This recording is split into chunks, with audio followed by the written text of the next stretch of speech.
Hi, it's Jeff. I'm standing here in the heart of the Old Port on the corner of Wharf Street and Dana Street. I came here not because it's one of the most spectacular spots on our tour, but because you can see some of the evidence of a lot of the things that we talk about. The main themes of our tours include the way that this historic Old Port area developed because of the forces of trade, shipping, and trains, and because of fires.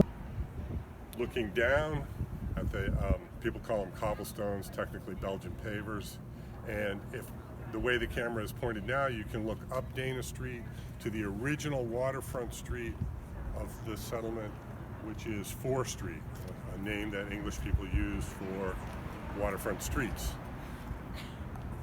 So that's where the waterfront was. Where we're standing now was literally on a wharf, a dock, where ships tied up and were unloaded.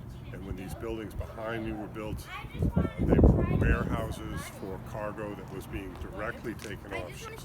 So if we turn and look down Wharf Street, you can see the way the buildings are constructed, that they have really wide doors and openings to allow the cargo to be brought right in. And to the right, where there are buildings now, the ships were tied up right here up until around 1850 when the rail line was put through down on Commercial Street. If you look all the way down, the tallest buildings down there, that's a warehouse that was built before the 1866 fire and survived it. And again, evidence, if you're looking up, you can see that beam jutting out that would have had a pulley on it and would have been used to move cargo out of ships or into ships, in and out of the warehouse there.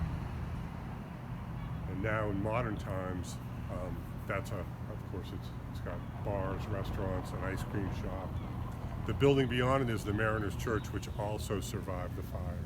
If we were to turn 180 degrees and look out at the condominiums on Chandler's Wharf and all the way out, you can see across the water to South Portland. And right out there in 1775, when Moat came and anchored here in October and bombarded the city and burned the settlement really and burned it down, his ships would have been anchored right there, probably near the end of that parking lot. In that same direction, you can see Commercial Street, which was laid down as a rail bed in 1850, and all the wharves were extended out to where they are now. And we were just looking out toward those condominiums, which were built during a waterfront building boom in the early 1980s. And those condominiums on Chandler's Wharf actually inspired a city ordinance that put a moratorium on waterfront building. No businesses could go in there unless they were maritime related, waterfront related. And in the modern era, since that's come off, there are some brand new office buildings down there.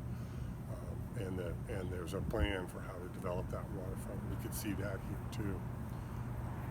If you look down Wharf Street to my right here, you can see what's happened in the modern era on Wharf Street. This charming cobblestone street with the nice gaslight style lights, a modern hotel built at the end of it that was set up to fit in architecturally, and bars and restaurants, including Street and Company and Central Provisions, 2 restaurants that are part of the reason why Portland was named Bon Appetit's Foodie City in 2018. Let's look one more time up Dana Street toward the parking garage. Before the 1960s, this street extended for 2 more blocks all the way up to Spring Street. But in the 1960s, when Portland, like many cities in the United States, was in an economic slump, we experienced something called urban renewal, and they eliminated that street and many of the buildings, and we ended up with a parking garage there, which in some ways is a good thing because we need a lot of parking down here.